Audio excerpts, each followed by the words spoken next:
दोस्तों, क्या आपके साथ ऐसा हुआ है कि पेटीएम से बिना बताए पैसे कट गए और बाद में पता चला कि ऑटो पे ऑन था?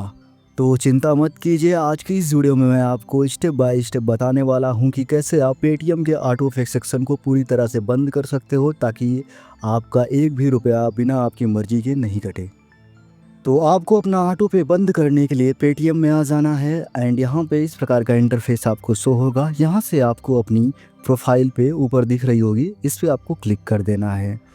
एंड जैसे आप यहाँ पे क्लिक करोगे, आपको यहाँ पे थोड़ा सा नीचे ऑप्शन मिलेगा ऑटोमेटिक पेमेंट का, इस पर क्लिक करना। थोड़ा सा लोड होगा, फिर आपके सामने इस प्रकार का इंटरफेस शो होगा और यहाँ पर आपके पेटीएम पे जो भी ऑटो पे लगे होंगे वो सारे शो हो जाएंगे। अभी हमारे में एक ही यहाँ पे ऑटो पे लगा है, Google India digital service private limited का। तो हम इसे बंद करेंगे। ऑटो पे को कैसे बंद करेंगे, उसके लिए हमको इसी पे क्लिक कर देना है एंड इस प्रकार का इंटरफेस फिर हमारे सामने शो होगा।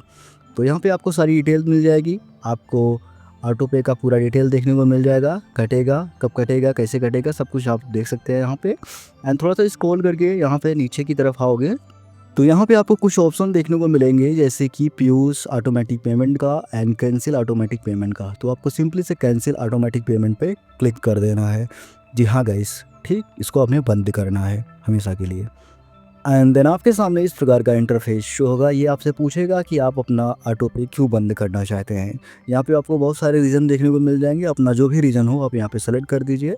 मैं यहाँ पे अदर वाला सेक्शन सेलेक्ट करके कह दूँगा कि I am okay with you, कि मैं आपसे हो गया है मेरा। फिर प्रोसीड पे क्लिक कर देना। नीचे आपको ऑप्शन मिल जाएगा कैंसिल ऑटोमेटिक पेमेंट का, इस पर आपको क्लिक कर देना है। एंड देन आपको यहाँ पूरी डिटेल देखने को मिलेगी। आपको सिंपली से नीचे कैंसिल ऑटोमेटिक पेमेंट पे क्लिक कर देना है एंड देन अपना पिन यहाँ पे अपने पेटीएम का डालिएगा और आपका ऑटोमेटिक पेमेंट जो होगा, जो सर्विसेज होगी, वो आपकी बंद हो जाएगी। देख सकते हैं यहाँ पे ऑटोमेटिक पेमेंट कैंसिल का ऑप्शन आ जाएगा, आपको मैसेज भी मिल जाएगा। तो इस प्रकार से आप अपने पेटीएम से किसी भी प्रकार के ऑटो पे को बंद कर सकते हो। सो अभी देख सकते हैं हमने फिर उसी सेक्शन में आ चुके हैं और यहाँ पे अभी हमें कोई भी ऑटो पे को ऑप्शन देखने को नहीं मिलेगा। अगर कोई दिखता भी हो तो उसे आप यहाँ पे इसी तरीके से क्लिक करके बंद कर सकते हैं। तो इस प्रकार से आप पेटीएम के ऑटो पे को बंद कर सकते हो। सो आई होप आपको ये वीडियो पसंद आई हो। अगर आपने पेटीएम के ऑटो पे को बंद कर लिया तो आप हमें कमेंट करके ज़रूर बताइए। मिलते हैं नेक्स्ट वीडियो में, तब तक के लिए बाय, धन्यवाद, थैंक्स फॉर वॉचिंग मी।